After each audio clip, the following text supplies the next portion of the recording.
সংবিধান সংশোধনের বিষয়টা নিয়ে অনেক কথা বলা হচ্ছে। আমি এ বিষয়ে দুইটা কথা বলতে চাই। একটা হচ্ছে ফরহাদ মাজার সাহেব, বাংলাদেশের প্রখ্যাত বুদ্ধিজীবী ফরহাদ মাজার এবং পিনাকি ভট্টাচার্যের তারা দুটা কথা বলেছেন। একটা হচ্ছে এই সংবিধানকে একদম ছুঁড়ে ফেলে দেওয়া উচিত। যারা বলছেন যে সংবিধান পরিবর্তনশীল না, সংবিধান কেন পরিবর্তনশীল হবে না? সংবিধান কাদের জন্য? সংবিধান জনগণের জন্য। অনেক দেশে নিয়ম আছে 20 বছর বা এক যুগ বা এক প্রজন্ম যাওয়ার পরে সংবিধানকে পরিবর্তন করে ফেলা। তাহলে কেন আমরা সংবিধানকে পরিবর্তন করতে ফেলবো না বা পারবো না? দ্বিতীয় কথা হচ্ছে গণ অভ্যুত্থানের পরে কোনো সংবিধান হিসেবে থাকে না। আপনি যখন কোনো একটা দেশে গণ অভ্যুত্থান করবেন তখন সেই সংবিধানের বিরুদ্ধে গিয়ে গণ অভ্যুত্থান আপনাকে করতে হবে। আপনি সংবিধানের ভিতর থেকে গণ অভ্যুত্থান করতে পারবেন না কখনো। যখন আমাদের দেশে গণ অভ্যুত্থান হয়ে গেছে, সংবিধান আপনি রহিত হয়ে গেছে। আমি ফরহাদ মাজার সাহেবের সেই কথার সাথে একমত হতে চাই। তিনি বলেছিলেন যে আমাদের উচিত ছিল ওই স্বৈরাচারের দালাল, স্বৈরাচারের পদাঙ্ক অনুসরণকারী শাহাবুদ্দিন চুপ্পু রাষ্ট্রপতির কাছে গিয়ে শপথ বাক্য না নিয়ে আমাদের শহীদ মিনারে গিয়ে যে কোনো একজন শহীদের বাবার হাত থেকে শপথ বাক্য পাঠ করাইছিল আমাদের জন্য শ্রেয়।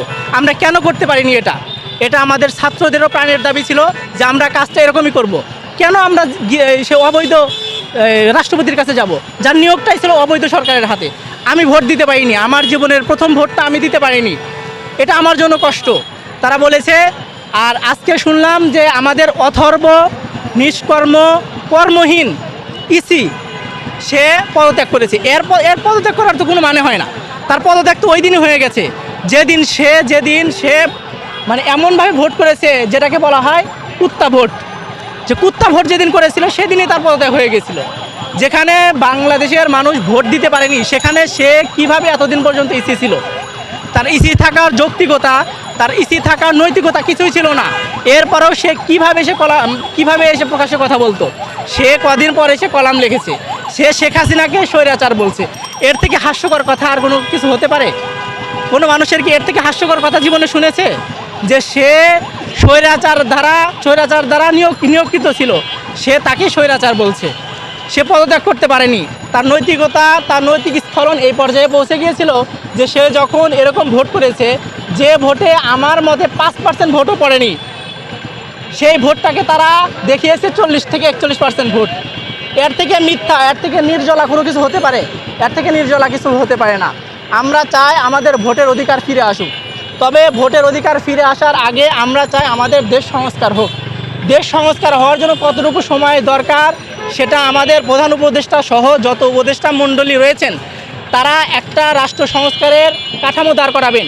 এটা নিয়ে রাজনৈতিক দলের সাথে তাদের কথা হচ্ছে। শুধুমাত্র রাজনৈতিক দল না, আমি একটা কথা এখানে আরেকটু বলতে চাই। এ দেশের সবচেয়ে ঘৃণিত ব্যক্তি রাজনৈতিক নেতাকর্মীরা। আমরা সবচেয়ে বেশি ঘৃণা করি রাজনৈতিক নেতাকর্মীদের। শুধুমাত্র প্রধান উপদেষ্টা যদি তাদের সাথে কথা বলে রাষ্ট্র সংস্কার করেন, এটা তার জন্য হবে আত্মঘাতী এবং মরণঘাতী একটা কাজ।